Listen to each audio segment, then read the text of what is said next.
देखिए, अब हम क्लास 10th के रसायन विज्ञान पढ़ने जा रहे हैं। क्लास 10th के रसायन विज्ञान पढ़ने जा रहे हैं, जो 2025 एग्ज़ाम में जो एग्ज़ाम होने वाला है बिहार बोर्ड का, उसके एग्ज़ाम के पैटर्न पर पूरा हम इसको पढ़ेंगे, पूरा चैप्टर को, केमिस्ट्री को। अब इससे पहले हम सबसे पहले जान लेते हैं कि हम अपने चैनल पे मैथ के कुछ वीडियो डाले हुए हैं, उस वीडियो से आप देखकर और एग्ज़ाम में अच्छा नंबर ला सकते हैं। Chapter by chapter solution plus उसके कुछ इम्पोर्टेंट क्वेश्चन और ऑब्जेक्टिव टाइप किस तरह से आपको एग्जाम में पूछा जाएगा, उस सब चीज़ उसमें बताया गया है। उस पूरा सब्जेक्ट को, पूरा चैप्टर को आप अच्छा से पढ़िएगा और एग्ज़ाम में जाए, उसी के आधार पर आपको एग्ज़ाम में क्वेश्चन देखने को मिलेगा। अब रसायन विज्ञान, तो रसायन विज्ञान में हम उसी के आधार पर पढ़ेंगे जिससे क्या होगा, बिहार बोर्ड के एग्ज़ाम में क्वेश्चन आता है, और ऑब्जेक्टिव हो या सब्जेक्टिव हो, इससे इस चैप्टर जिस चैप्टर को हम पढ़ेंगे उस चैप्टर से एक भी क्वेश्चन नहीं छूटना चाहिए। उसी के आधार पर हम इसको तैयार कर रहे हैं। तो सबसे पहले हम रासायनिक अभिक्रिया एवं समीकरण, सबसे पहला चैप्टर जो केमिस्ट्री का है, जो रसायन का है, जिसका नाम है रासायनिक अभिक्रिया एवं समीकरण है। अब इसको हम पहले बेसिक कुछ बात को समझेंगे और एग्ज़ाम के पैटर्न पर ही पूरा पढ़ेंगे हम इसमें, उससे अलग हम एक भी कुछ नहीं पढ़ने जा रहे हैं। और ये जब ख़त्म हो जाएगा उसके बाद मेरे चैनल पर अगर सब्सक्राइबर पूरा हो जाने के बाद लाइव क्लास चलेगा इस पर, जिस पर आपको क्लास 10, क्लास 9, क्लास 11, क्लास 12 का मैथ का पूरा वीडियो इंग्लिश मीडियम और हिंदी मीडियम दोनों मीडियम में रहेगा। दोनों मीडियम में आप पढ़ सकते हैं, हिंदी और इंग्लिश दोनों साथ साथ चलेगा, अलग नहीं रहेगा। दोनों बात हिंदी में हम लिखेंगे, इंग्लिश में हम लिखेंगे और हिंदी में हम समझाएंगे आपको। तो उसके आधार पर आप दोनों या तो इंग्लिश से पढ़िए या हिंदी पढ़िए, उससे कोई फ़र्क नहीं पड़ने वाला है। तो क्लास 9, 10, 11 और 12 चारों क्लास का मैथ जो 5 मार्च से हम पूरा 0 लेवल से पूरा बताएंगे उसमें। अभी तो कम समय होने के कारण हमें स्पीड में और कुछ इम्पोर्टेंट चीज़ ही उसमें हम बता रहे, पूरा हम बता नहीं रहे डिटेल में। लेकिन जब एग्ज़ाम ख़त्म हो जाने के बाद जो 2026 के लिए तैयारी कर रहे हो, जो भी स्टूडेंट मैट्रिक का या इंटर का 26 या 27 दोनों किसी भी चीज़ का, 11th का भी क्लास, 12th का भी क्लास, 10th का भी क्लास और 9th का भी क्लास, मैथ का पूरा चैप्टर बाय चैप्टर, और 9th और 10th जिसमें मैथ और साइंस दोनों सब्जेक्ट पढ़ाएंगे, लेकिन 11th 12th के सिर्फ मैथ के बताएंगे। तो इसी के लिए मेरे चैनल को, जो भी है मेरे चैनल टॉपर रिजल्ट, उसको आप सब्सक्राइब करके और बेल आइकन को ऑल कर लीजिएगा, बेल आइकन दबाकर और ऑल नोटिफिकेशन ऑन कर लीजिएगा। और जो भी आपके साथ पढ़ने वाला जो भी स्टूडेंट हो, जो क्लास 10th में इस बार दे रहा है, 11th में साइंस लेकर अगर पढ़ना चाह रहे हैं, अगर मैथ ले रहे हैं, तो कहा मेरे चैनल से मैथ उससे अच्छा से उससे अलग कुछ भी एग्जाम में अगर अच्छा नंबर है तो उससे पूरा एकदम 0 से हम बताएंगे। उसमें आपको एग्जाम में एक भी क्वेश्चन आपको एग्जाम में छूटेगा नहीं, अगर पूरा पढ़ लीजिएगा तो इसीलिए जो भी स्टूडेंट 10th एग्जाम लीजिएगा और 11th में जाकर अगर साइंस लेकर पढ़ना चाहते हैं, तो मेरे चैनल के माध्यम फ्री में, कोई पैसा इसमें लगता नहीं है, इसलिए आप मेरे चैनल के माध्यम से आप पूरा सब्जेक्ट को पढ़ सकते हैं, पूरा सब्जेक्ट मैथ को सिर्फ 11th 12th का और 9th और 10th का, और साइंस और मैथ पढ़ सकते हैं। और आगे चल के सभी सब्जेक्ट को हम बताएंगे, लेकिन अभी तक प्रेजेंट में उतना ही, जो मैथ 11th 12th के पढ़ाएंगे और 9th 10th को मैथ और साइंस 2 चीज़ पढ़ाएंगे। तो इसी के लिए मेरे चैनल को सब्सक्राइब करके और जितना भी जितना से जितना ज़्यादा शेयर कीजिए, और सभी लोग से सब्सक्राइब करें। जो क्लास पढ़ने वाले स्टूडेंट हैं, जो तैयारी कर रहे हैं, उनके पास भेजिए मेरे चैनल को। आपके एक शेयर कीजिएगा, उससे क्या होगा, वो किसी और स्टूडेंट, मतलब बहुत सारा स्टूडेंट का उससे क्या होगा, फ़ायदा हो सके। इसलिए आप जितना ज़्यादा स्टूडेंट को शेयर कर दीजिए और उन सभी को बताइए कि इस क्लास से पढ़े, और इसमें हड़बड़ाइएगा नहीं, हड़बड़ाने से नहीं होगा। इसलिए आप एक एक पॉइंट को अच्छा से पढ़िएगा, जिससे मैथ को एकदम स्ट्रॉन्ग करिए, मतलब छोटा छोटा बात को समझते समझते एक बहुत बड़ा इमारत को समझेंगे हम। इसीलिए मैथ को आप अच्छा से पढ़िएगा। चलिए छोड़िए, अब देखिए, पहले हम पढ़ रहे हैं रासायनिक अभिक्रिया एवं समीकरण। रासायनिक अभिक्रिया एवं समीकरण पढ़ रहे हैं, तो उसको पढ़ने से पहले हम कुछ बेसिक बात को हम समझेंगे। तो देखिए, रासायनिक अभिक्रिया जो होता है उससे पहले कुछ होता है रासायनिक परिवर्तन और एक भौतिक परिवर्तन होता है। क्या होता है? एक रासायनिक परिवर्तन होता है, क्या होता है? भौतिक परिवर्तन होता है। देखिए, रासायनिक परिवर्तन जब भी होगा तो जब एक पदार्थ, एक या एक से अधिक पदार्थ जब अभिक्रिया करता है और उसके बाद जो नया पदार्थ बनता है, तो नया पदार्थ जब बनेगा तो उसमें क्या, उसका गुण जो होगा से भिन्न तरह होगा, अलग होगा उसका। लेकिन भौतिक परिवर्तन में क्या होगा, तो उसका गुण में कोई परिवर्तन नहीं होता, आकार में बदल सकता है। जैसे में देखिए, अगर मान लीजिए कि ये दो पदार्थ हैं, अगर मान लीजिए ये दो पदार्थ, अब ये जो बना, तो भौतिक परिवर्तन क्या होता है कि जब इसका आकार बदल सकता है, साइज बदल सकता है, लेकिन गुण क्या है, वही रहेगा। गुण क्या है, वही रहेगा। लेकिन रासायनिक परिवर्तन में क्या होता है कि जब एक फॉर्म से, देखिए सिंपल बात समझिए,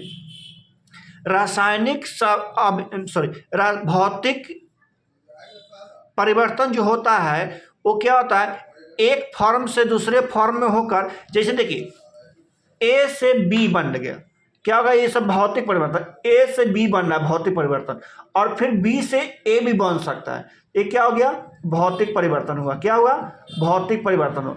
लेकिन गुण दोनों का क्या होगा, एक ही होगा, सिर्फ आकार साइज चेंज हो सकता है, लेकिन क्या होगा, दोनों का क्या होगा, गुण जो है तो सेम ही होगा। लेकिन रासायनिक परिवर्तन जो होता है उसमें क्या होगा, ए से जब बी बन गया तो बी से ए नहीं बनेगा। क्या होगा, ए से जब बी बना तो बी से ए क्या होगा, बनेगा, नहीं होगा। तो ये क्या होगा, रासायनिक परिवर्तन हो गया। क्या हो गया, रासायनिक परिवर्तन हो गया। समझ गए? तो भौतिक परिवर्तन और रासायनिक परिवर्तन तो समझ गए। रासायनिक परिवर्तन जो होता है, जो क्या होता है, एक फॉर्म से दूसरे फॉर्म या दूसरे फॉर्म से पहले फॉर्म में चेंज होते रहता है। लेकिन रासायनिक परिवर्तन जो होता है, जो क्या होता है, एक फॉर्म से जब दूसरे फॉर्म में हो गया तो दूसरा फॉर्म से पहला फॉर्म में नहीं आएगा। तो इसलिए समझ गए इतना। अब हम इसके टॉपिक पर जा रहे हैं, जो हम पढ़ रहे हैं उसको हम समझेंगे। आप सबसे पहले रासायनिक अभिक्रिया क्या होता है, तो देखिए रासायनिक अभिक्रिया समझिए। तो रासायनिक अभिक्रिया में क्या होता है कि इसमें दो या दो से अधिक पदार्थ, एक या एक से अधिक पदार्थ, क्या होता है इसमें, क्या होता है, एक या एक से अधिक पदार्थ। देखिए अब हम रासायनिक अभिक्रिया होता क्या है इसको समझें। देखिए रासायनिक अभिक्रिया वह है, क्या, रासायनिक अभिक्रिया वह है जब कोई पदार्थ, क्या कहता है, जब कोई पदार्थ अकेले, क्या कहता है, जब कोई पदार्थ अकेले या अन्य पदार्थ के साथ क्रिया करके नए पदार्थ का निर्माण करता है जिसका गुण अलग होता है। क्या होता है, जिसका गुण क्या होता है, अलग होता है, उसे हम क्या कहते हैं, रासायनिक अभिक्रिया कहते हैं। तो एग्जाम में आपको तो पूछ सकता है कि रासायनिक अभिक्रिया क्या है। तो देखिए कहाँ सब्जेक्टिव है, कहाँ ऑब्जेक्टिव है, हम सब बताते जाएंगे। हम बता दें कि ऑब्जेक्टिव में पूछ सकता है, तो आप उसको एकदम VVI करके नोट कर लीजिएगा। देखिए तो रासायनिक अभिक्रिया आपको सब्जेक्टिव पूछेगा, ऑब्जेक्टिव में इसे नहीं पूछेगा। तो रासायनिक अभिक्रिया में क्या करता है, तो रासायनिक अभिक्रिया में कोई दो पदार्थ क्या करता है, क्रिया करता है। क्या करता है, क्रिया करता है। क्रिया करने के बाद क्या करता है, एक नए पदार्थ का निर्माण करता है। क्या करता है, एक नए पदार्थ का निर्माण कर देता है। जब नए पदार्थ का जब निर्माण करता है तो उसका गुण जो पहले गुण था ना, उससे वो क्या होता है, अलग हो जाता है। क्या होता है, उससे वो अलग हो जाता है। तो उसे हम क्या कहते हैं, रासायनिक अभिक्रिया कहते हैं। जैसे में देखिए एग्जाम्पल में आप समझिए, मान लीजिए एगो ई है, एगो ई है, दो गो चीज़ है। अब दो गो पदार्थ मान लीजिए, इसको पदार्थ मान लीजिए, एगो इसको मान लीजिए, मान नहीं पदार्थ है, मान लीजिए ई पदार्थ, और दोनों जब अभिक्रिया करेगा, तो जब अभिक्रिया करा तो जब एक नए पदार्थ बन गया। देखिए जब ये दोनों अलग अलग था कि ना, और जब ये अभिक्रिया करके आई बन गया, क्या एक साथ बन गया। तो देखिए पहले दोनों था अलग अलग, और दोनों अभिक्रिया करके एगो बन गया। तो एगो बन चाहे दो अलग अलग बने, उससे मतलब नहीं है, लेकिन दोनों अभिक्रिया जब करेगा तो एक नए पदार्थ का निर्माण हो जाएगा।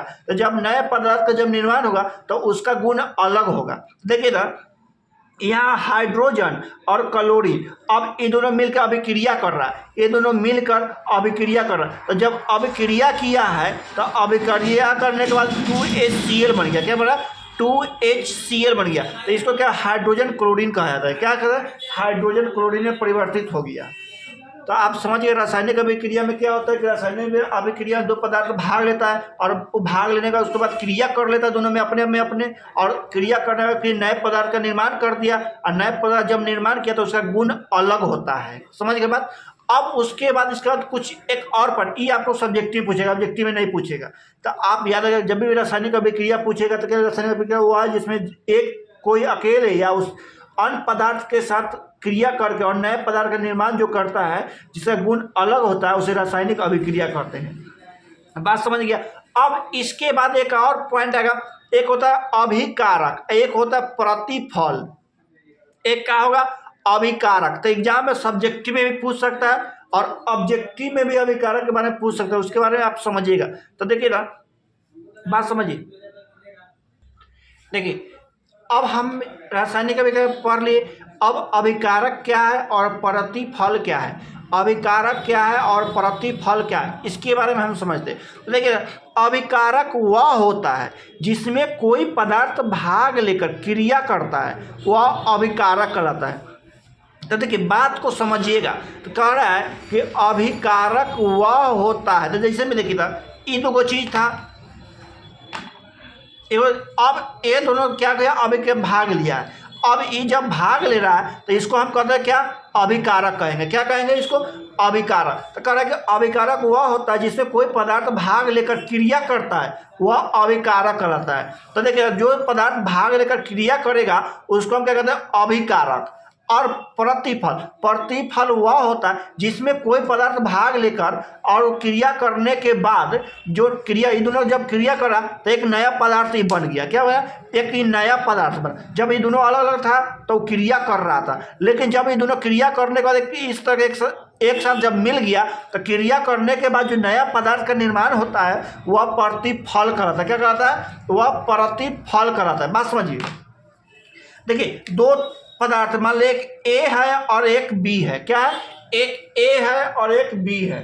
अब देखिए ना ए और बी दोनों क्या है पदार्थ है। अब ये दोनों पदार्थ क्या है क्रिया कर रहा है। तो जब ये दोनों क्रिया करेगा तो ये अभिकारक कहलाया। क्या कहलाया अभिकारक। और जब क्रिया करने के बाद ये जो पदार्थ बना वो क्या कहलाया प्रतिफल कहलाया। बात समझ गए।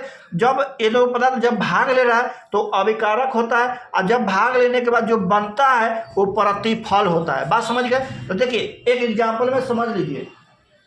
देखिए ना H2 प्लस Cl2 और इससे क्या बन गया 2HCl। तो बताइए ना जब ये दो पदार्थ है कि जब ये दो पदार्थ भाग ले रहा है उसको हम क्या कहते हैं अभिकारक कहते हैं। क्या कहते हैं अभिकारक।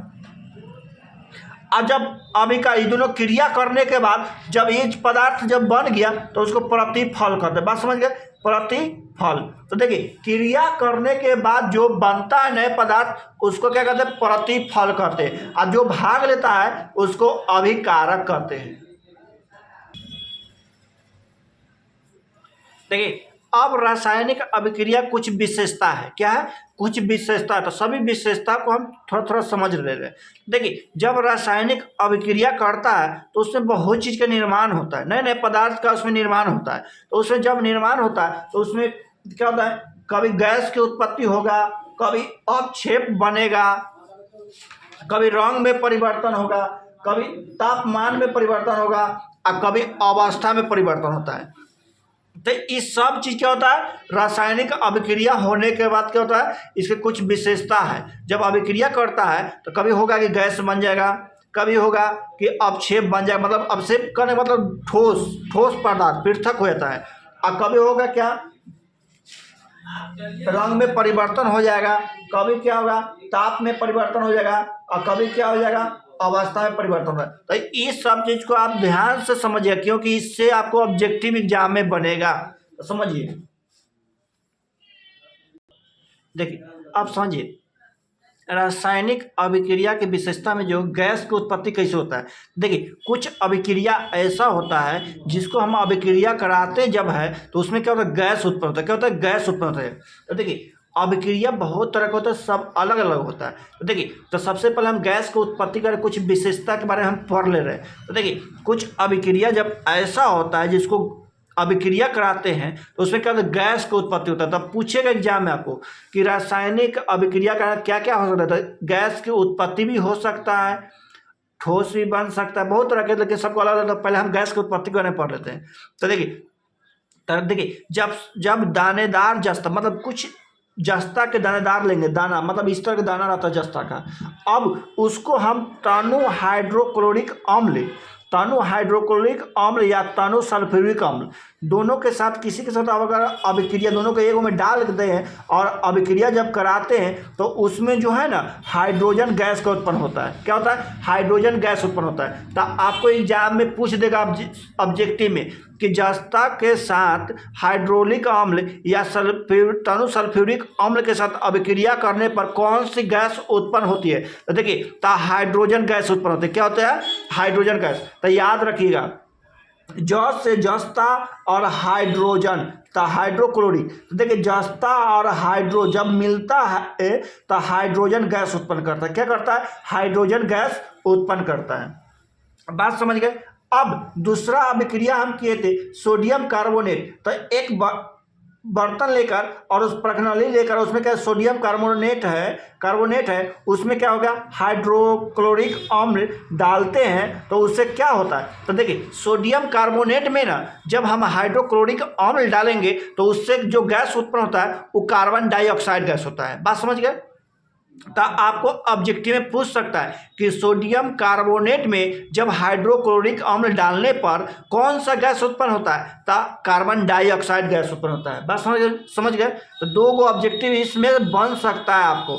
जस्ता के साथ तनु सल्फ्यूरिक अम्ल या हाइड्रोक्लोरिक अम्ल जब के साथ अभिक्रिया कराते हैं तो उसमें हाइड्रोजन गैस उत्पन्न होता है। बात समझ गए? तो ये आपको ऑब्जेक्टिव में पूछ सकता है। अब नेक्स्ट देखिए समझिए। अब दूसरा नंबर क्या? अपक्षेप का बनना। जब रासायनिक अभिक्रिया जब हम करते हैं क्या करता है? अपक्षेप बन जाता है। अपक्षेप मतलब पृथक हो जाता है, मतलब जम जाता है। क्या होता है? जम जाता है। पृथक मतलब अपक्षेप मतलब जम जाता, ठोस पदार्थ होता है। तो अपक्षेप क्या है? तो अपक्षेप जो है एक प्रकार ठोस है। क्या है? एक प्रकार क्या है? ठोस है। बात समझ गए ना?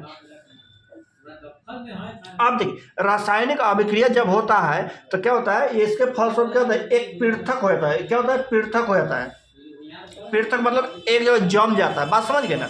अब देखिए, इसमें जैसे मैं एग्जांपल दे, सोडियम क्लोराइड के जलीय विलयन में देखिए, एक सोडियम क्लोराइड के जलीय विलयन है, उसमें सिल्वर नाइट्रेट का विलयन डालने पर सिल्वर क्लोराइड का दही जैसा सफेद अपक्षेप प्राप्त होता है। बात समझिए।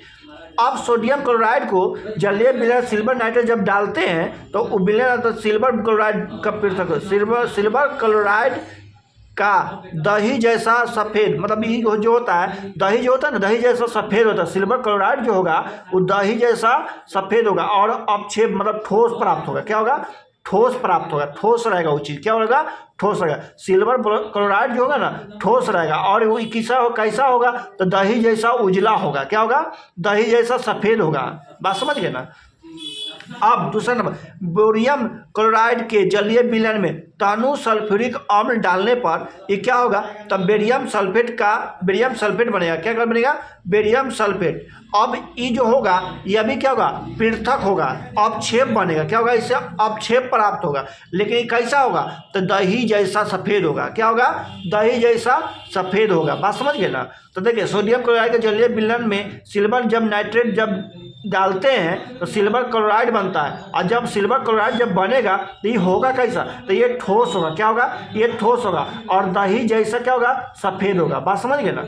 अब उसी तरह बोरियम क्लोराइड को सल्फ्यूरिक अम्ल डालते हैं तो बेरियम सल्फेट बन जाता है और ये भी कैसा होगा? तो दही जैसा सफ़ेद होगा और ये भी क्या होगा? ठोस होगा। बात समझ गए ना?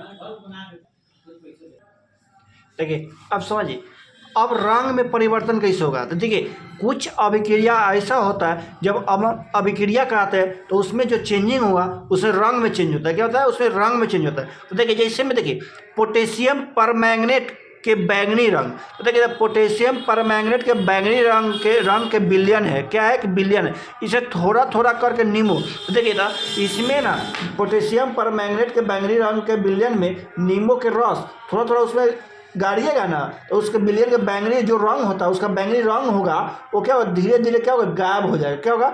धीरे धीरे गायब हो जाएगा। तो ये क्या हो गया? रासायनिक अभिक्रिया। इसे रंग में परिवर्तन हो गया। जब इसमें नींबू का रस हम थोड़ा थोड़ा निचोड़ते हैं तो उसका क्या होता है? इसका रंग जो है पराबैंगनी किरण बैंगनी के रंग वो क्या होता है? धीरे धीरे क्या होता है? गायब हो जाता है। अब दूसरा नंबर, ताप में परिवर्तन। तो ताप में परिवर्तन है क्या? देखिए अब हम ताप में परिवर्तन पढ़ते हैं, समझे। ताप में परिवर्तन होता क्या है, तो देखिए जब हम कोई भी अभिक्रिया करते हैं तो उसमें ताप में कभी कम होगा कभी बेसी होगा, तो वो क्या होता है, ताप में परिवर्तन होता है, समझ गए।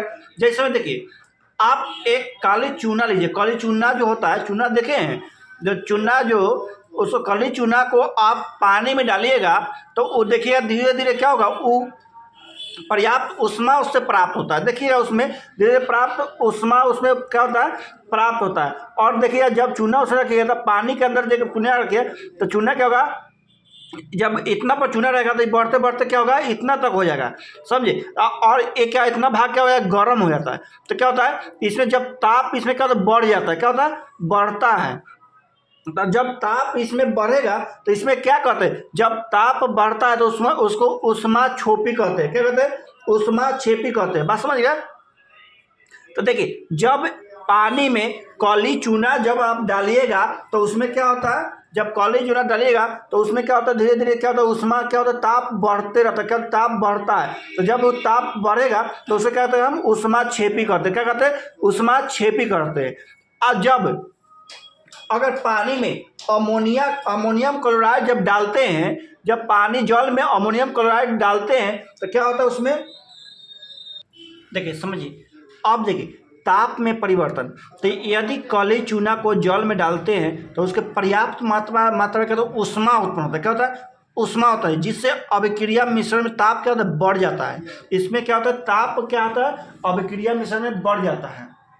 तो जब इसका ताप जब बढ़ जाएगा तो उसको क्या कहते हैं, हम ऊष्मा छेपी करते हैं, बात समझ आ गया, ऊष्मा छेपी करते हैं। तो एग्जाम में आपको ऑब्जेक्टिव पूछेगा जब ताप बढ़ता है तो क्या होता है, तो दे देगा आपको ऊष्मा छेपी, ऊष्मा शोषी, समझे, और 2-3 ऑप्शन और दे देगा। तो आप याद रखिएगा जब ताप बढ़ेगा तो ऊष्मा छेपी होगा और जब ताप घटेगा तो ऊष्मा शोषी होगा, बात समझ गए ना, याद रखिए।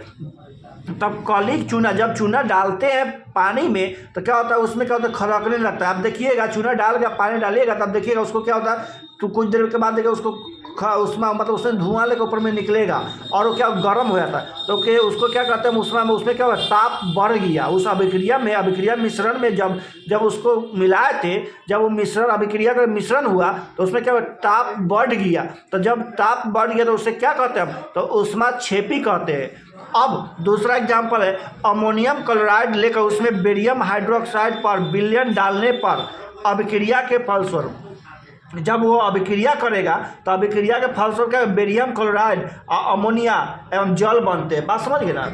और इसमें क्या हो गया, बेरियम एवं जल बनते हैं। अब इसका ताप जो है ना कम जाएगा, क्या होगा, ताप कम, तब जब उसको छुइएगा ना तो वो ठंडक महसूस होगा, क्या होगा, ठंडक महसूस होगा। तो इसे हम क्या कहते हैं, तो ऊष्मा शोषी कहते हैं, बात समझ गए ना, ऊष्मा शोषी कहते हैं। तो याद रखिएगा एग्जाम में जब ताप बढ़ेगा तो ऊष्मा छेपी और जब ताप घटेगा तो ऊष्मा शोषी, ऑब्जेक्टिव में आपको पूछेगा, याद रखिएगा। देखिए अब पढ़ रहे हैं हम लोग अवस्था में परिवर्तित। तो देखिए कोई भी पदार्थ जब है और जब उसको रासायनिक अभिक्रिया तो उसमें कभी कभी अवस्था में परिवर्तित, जैसे मोमबत्ती को जब आप जलाइएगा तो उसका क्या होता है, मोम पिघलेगा और क्या होगा, उसका आकार जो होगा छोटा होते जाएगा।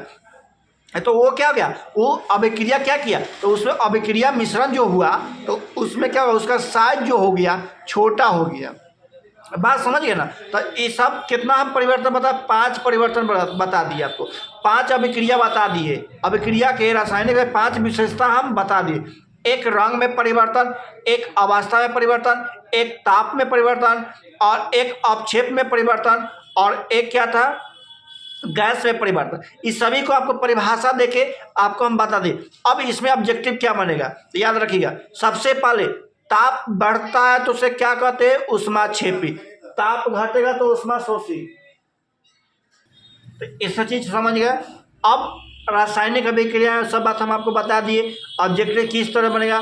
तो देखिए हम बता दिए आपको कौन गैस कैसे बनेगा, गैस मतलब गैस से परिवर्तन के बारे में हम बताए थे कुछ, अब अवस्था में परिवर्तन बता दिए, सब बता दिए हैं। अब नेक्स्ट ऑब्जेक्टिव बनेगा कैसे, सो भी बता दिए। अब रासायनिक समीकरण क्या होता है, अब रासायनिक अभिक्रिया आप पढ़ लिए, अब हम लोग रासायनिक समीकरण पढ़ते। तो देखिए, रासायनिक समीकरण वो होता है जिसमें क्या होता है, कोई पदार्थ जब उसमें भाग लेता है, कोई तत्व उसमें जब भाग लेता है, तो उसको हम संकेत या सूत्रों के द्वारा क्या करते हैं, लिखते हैं। क्या करते हैं हम उसको संकेत एवं सूत्रों के द्वारा हम लिखते हैं। उसे क्या कहते हैं, हम रासायनिक समीकरण कहते हैं। बात समझ गए ना। तो देखिए, एग्जाम में आपको पूछ दिया सब्जेक्टिव में कि रासायनिक समीकरण क्या है, तो देखिएगा आप कि रासायनिक समीकरण वह होता है जिसमें हम किसी रासायनिक अभिक्रिया में जो पदार्थ भाग लेता है उसे हम क्या संकेत के या सूत्रों के रूप में हम लिखते हैं, उसे हम क्या कहते हैं, रासायनिक समीकरण कहते हैं। बात समझ गए ना। आपको हम लिख के दे रहे हैं। देखिए समझिए, रासायनिक समीकरण क्या होता है। तो देखिए, रासायनिक अभिकरण में रासायनिक समीकरण वह होता है जो रासायनिक अभिक्रिया में जो तत्व भाग ले रहा है उसको हम क्या कहते हैं, संकेत एवं सूत्रों के रूप में हम लिखते हैं, उसे हम क्या कहते हैं, रासायनिक समीकरण कहते हैं। जैसे में देखिए H2 प्लस Cl2, ये दोनों क्या रासायनिक अभिक्रिया में भाग ले रहा है और इससे क्या बना, 2HCl बना। क्या बना, 2HCl। तो क्या बना, 2HCl बना। तो देखिए ना, सूत्र है ना, ये हाइड्रोजन जो H2 है जो हाइड्रोजन है और Cl जो है जो क्लोरीन है, तो इसको क्या संकेत है ना लिख रहे हैं। तो जो संकेत के रूप में हम लिखकर और उसको क्या सूत्र के रूप में लिखकर और उसको हम सॉल्व करते हैं, बनाते हैं, उसे हम क्या कहते हैं, हम रासायनिक समीकरण कहते हैं। अब रासायनिक समीकरण में दो तरह से हम पढ़ते हैं, एक संतुलित और एक असंतुलित। तो संतुलित समीकरण क्या होता है और असंतुलित समीकरण क्या होता है, उसको भी हम समझेंगे। तो संतुलित समीकरण वो होता है जिसमें दोनों साइड मतलब बना अभिक्रिया मतलब अभिकारक और प्रतिफल दोनों का परमाणु संख्या जो होगा ना वो बराबर होना चाहिए। तो आपको ऑब्जेक्टिव में पूछेगा कि निम्नलिखित में से कौन सा संतुलित समीकरण है, ये भी पूछ सकता है, या ये भी पूछ सकता है कि जब तत्व के परमाणु संख्या अभिकारक और प्रतिफल में समान हो तो उसे क्या कहते हैं, यह भी पूछ सकता है। तो देखिए, जब प्रतिफल और अभिकारक में परमाणु संख्या जब बराबर होगा तो उसे हम संतुलित समीकरण कहते हैं। बात समझिए ना, उसे हम क्या कहते हैं, संतुलित समीकरण।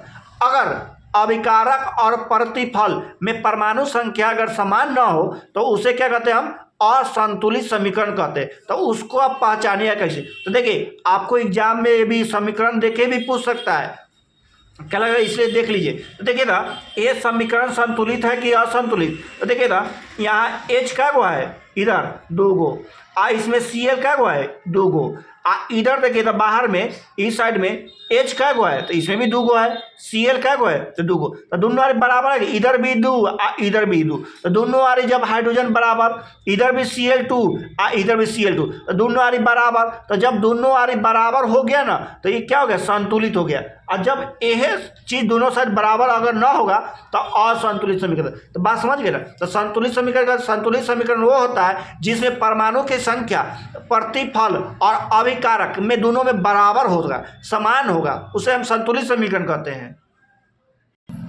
संतुलित समीकरण वो होता है जिसमें अभिकारक और प्रतिफल। तो देखिए ना, रासायनिक अभिक्रिया जो भाग लेता है उसे अभिकारक कहते हैं और भाग लेकर जो नया पदार्थ बनता है उसे प्रतिफल कहते हैं। तो देखिए ना, अभिकारक और प्रतिफल दोनों के परमाणु संख्या समान हो जाए। तो बताइए ना, इधर भी हाइड्रोजन 2 इधर भी हाइड्रोजन 2, इधर भी क्लोरीन 2 इधर भी क्लोरीन 2, तो दोनों वाले बराबर है। तो जब दोनों वाले बराबर है तो ये क्या है, संतुलित समीकरण है। बात समझ गए ना।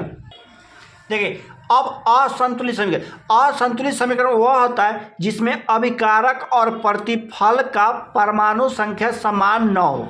क्या होगा, अभिकारक और प्रतिफल दोनों का जो परमाणु संख्या जो होता है ना समान नहीं होता। देखिए ना, हाइड्रोजन इधर क्या गो 2 गो, इधर हाइड्रोजन का गो 2 गो, इधर ठीक है, इधर ऑक्सीजन का गो है 2 गो, इधर ऑक्सीजन का गो है 1 गो। तो देखिए ना, हाइड्रोजन तो मिल गया 2 गो, तो इधर समान हो गया, लेकिन इधर ऑक्सीजन 2 गो इधर 1 गो, तो ये समान है नहीं है। तो जब दोनों साइड अगर जो तत्व है तत्व का परमाणु संख्या समान होना चाहिए। तो इधर हाइड्रोजन 2 इधर भी 2, तो सही है, इधर 2 इधर 1, तो ऑक्सीजन की एक साइड 2 है एक साइड 1 है, तो दोनों समान है नहीं है, तो ये असंतुलित समीकरण हो गया।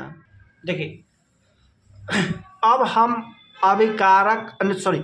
रासायनिक समीकरण जो है उसके अवस्था के बारे में हम पढ़ते हैं। क्या पढ़ते हैं? उसके अवस्था के बारे में पढ़ते हैं। अभिकारक और प्रतिफल के अवस्था क्या है उसके बारे में हम पढ़ रहे हैं, भौतिक अवस्था के बारे में, समझे?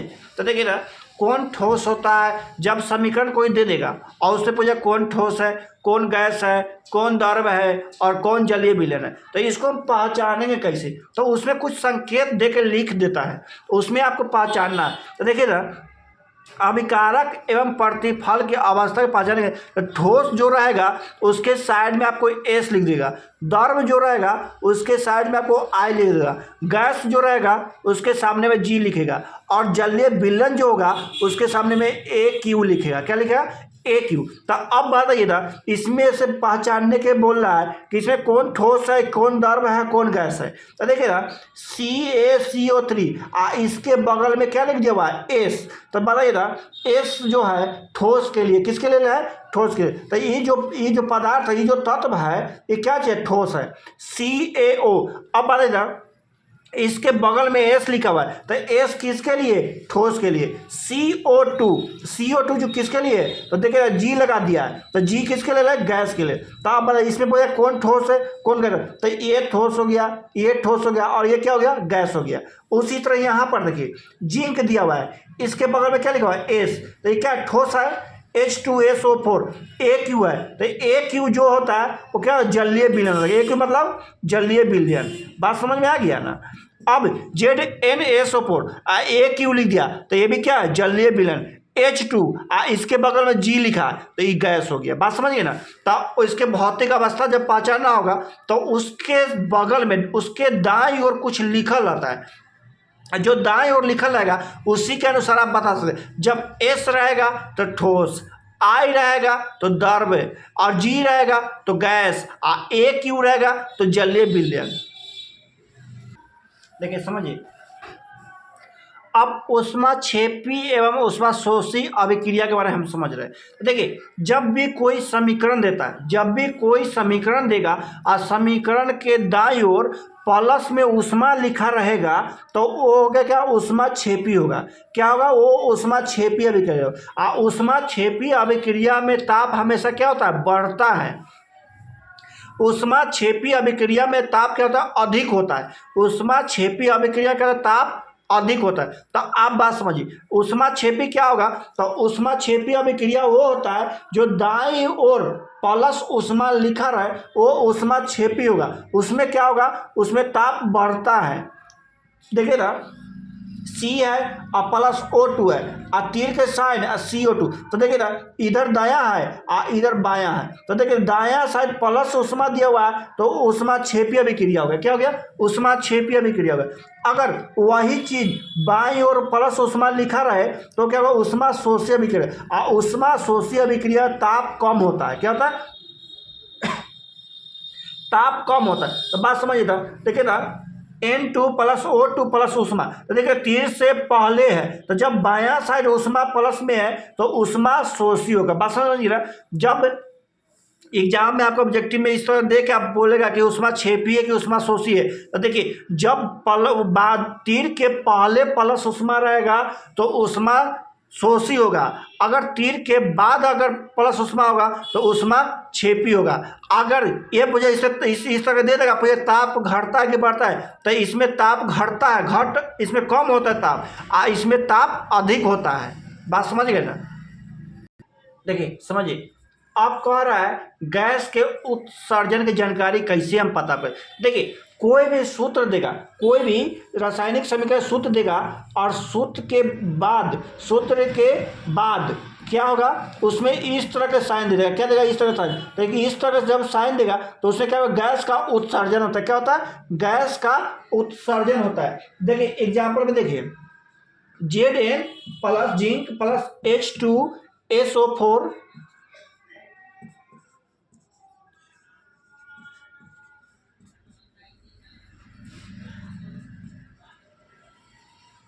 देखिए, तो देखिए जब भी गैस का उत्सर्जन की जानकारी अगर पता करना होगा इसमें गैस का उत्सर्जन हो रहा है या नहीं, तो जब भी कोई भी समीकरण देगा और उसमें अगर सूत्र के बाद उसके दायां साइड अगर इस तरह के चिन्ह गेज के ऊपर में तीर रहेगा तो उसमें क्या गैस का उत्सर्जन होता है, उसमें क्या होता है गैस का उत्सर्जन होता है। तो आपको एग्जाम में इस तरह से दे देगा और पूछे इससे गैस का उत्सर्जन होता है कि ना, तो गैस के उत्सर्जन के लिए जो भी बनाएगा प्रतिफल उसमें क्या होगा तीर के साइन ऊपर मुँह होगा, क्या होगा तो गैस का उत्सर्जन जब भी होगा तो प्रतिफल में ही होगा, समझ गए, क्योंकि रासायनिक अभिक्रिया करने के बाद ही ना कुछ भी गैस उत्पन्न होगा। तो देखिए रासायनिक अभिक्रिया जब दो चीज़ को हम कराते हैं तो उसके बाद ये पता चलेगा इसमें गैस का उत्सर्जन होता है या नहीं है। तो जब दो चीज़ का अब हम अभिक्रिया किए हैं तो इसमें क्या हो गया ZnSO4 जिंक का सल्फर डाइऑक्साइड और उसके बाद H2, इसमें H2 क्या है गैस है, तो गैस का उत्सर्जन कर रहा है। कौन गैस उत्सर्जन कर रहा है इसमें, तो हाइड्रोजन,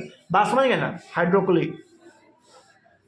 अब देखिए अब अवक्षेपण के बने, अवक्षेपण मतलब क्या समझ ठोस, अवक्षेपण मतलब ठोस। तो इस तरह गैस के बारे में गैस के क्या इससे पहचानेगा आप, तो गैस जब तीर ऊपर में रहेगा तो गैस। अब ठोस के बारे में पढ़ रहे हैं, देखिए अब हम अवक्षेप बनने के अवक्षेप मतलब ठोस, याद रखिए अवक्षेप मतलब ठोस। तो कोई भी चीज़ पृथक होता है, एक जगह जमा होता है, बहुत सारा चीज़ एक जगह क्या होता है जमा, उसे क्या होता है अवक्षेप, पृथक ठोस कहते हैं। अवक्षेप क्या होता है एक प्रकार ठोस होता है, क्या होता है एक प्रकार ठोस। तो इसको हम कैसे पहचानेंगे ठोस है कि ना, तो जब कोई भी संकेत जो भी सूत्र होगा उसके नीचे क्या होगा प्रतिफल में क्या होगा, फलस्वरूप बनने के फलस्वरूप जो होगा उसका प्रतिफल जो उसके तीर बनने के बाद जो होगा उसका दायां साइड इस तरह का तीर होगा, तो क्या होगा ये अवक्षेप कर रहा है, क्या कर रहा है अवक्षेप कर रहा है, मतलब पृथक हो रहा है, मतलब ठोस हो रहा है, क्या हो रहा है ठोस हो रहा है, बात समझ गए ना। तो ठोस को पहचानने के लिए क्या होगा तीर नीचा में होगा, गैस को पहचानने के क्या होगा तीर ऊपर की होगा। याद रखिए दो चीज़ याद रखिएगा, ठोस के लिए तीर नीचा की ओर और गैस के लिए तीर ऊपर की ओर होगा, बात समझिए ना। तो ये दो चीज़ याद रखिएगा।